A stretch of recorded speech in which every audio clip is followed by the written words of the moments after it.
Thank you, Mr. Chairman. Dr. Larios, I almost feel as if we've been friends for a long, long time. It was 4 years ago that I told your story on the floor of the United States Senate. I did that about 125 times with different DACA dreamers to tell what they offered to the United States. I'd like to ask you a question.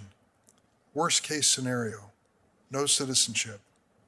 Is there a bar to your actually being licensed and practicing medicine in the state of Massachusetts or in the United States? Thank you, Senator Durbin, for your question. And I agree. I do feel like we've known each other for some time, as this fight has been certainly a long one. In terms of medical licensing, it definitely varies by state. I will actually be very candid. Prior to yesterday, I did not know what the state of Massachusetts required in terms of full medical licensing, and I called the board. I wanted to make sure I could share that with the hearing. And actually, I spoke with a legal representative of the Board of Registration in Medicine in Massachusetts. And as of now, the state does not require citizenship. It does require a working Social Security number that is provided by the federal government, which I have through DACA. But if DACA were to not exist, that would not be possible. And I would not be able to have a medical license in the state of Massachusetts. And while Massachusetts is a little bit more flexible with these regulations, there are other states where there are citizenship requirements around them. And so certainly it restricts where somebody can be employable. And certainly without DACA, it would make it very, very hard for me to continue to work as a doctor. So if you realized your dream in terms of medicine and you were at the point where you're seeking licensure, how many years of education beyond high school would you have undertaken? See, at this point, I actually completed 5 years of medical school because I did an extra year where I focused on research for lung cancer. And my residency training is 5 years total. So together, that's 10 after high school. Oh, sorry, in my college years, of course. I was going to say, I didn't hear college in there. 14?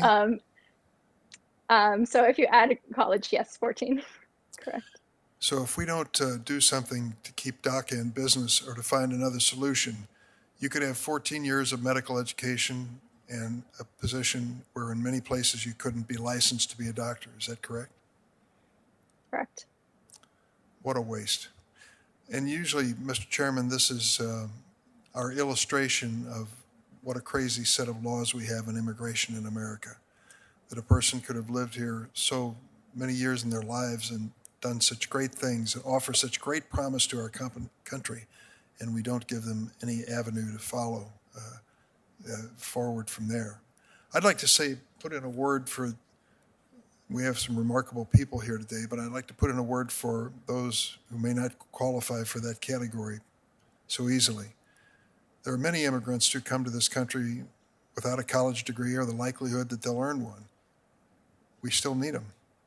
There's so many jobs in this country that need to be filled, and many of them Americans don't rush to fill. They're hard jobs. We think of the agricultural sector of our economy, the dairy sector of our economy, the hospitality sector of our economy, hard work. And they may never go to college or anything beyond that, but they could be an important part of this country. Now, I say that with some prejudice. I know the story of an immigrant who was brought here at the age of 2 who obviously had no skills to offer, but she did manage to become a pretty inspiring mother to this senator. So to close the door and say just college graduates and future oncologists need only apply, I think is to ignore the obvious. We need a good, strong workforce, and that workforce, if it does its job well, is going to raise the next generation of college graduates, as I see it. So I hope that we keep our eyes open in terms of that opportunity. Thank you much, Mr. Chairman. Thank you, Mr. Chair. Just a point of personal privilege. I couldn't agree more.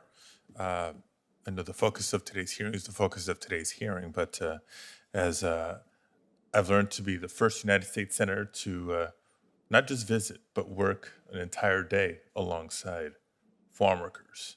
First half of the day, picking parsley, hard work. Second half of the day, picking radish, harder work. And in the dozens and dozens of people that I met in the course of that day, not one born in the United States. And not just talking to the folks working the fields, but the owners of the farm. They're deathly afraid of losing their aging workforce because they cannot, for the life of them, recruit anybody to backfill anybody they lose from their crews.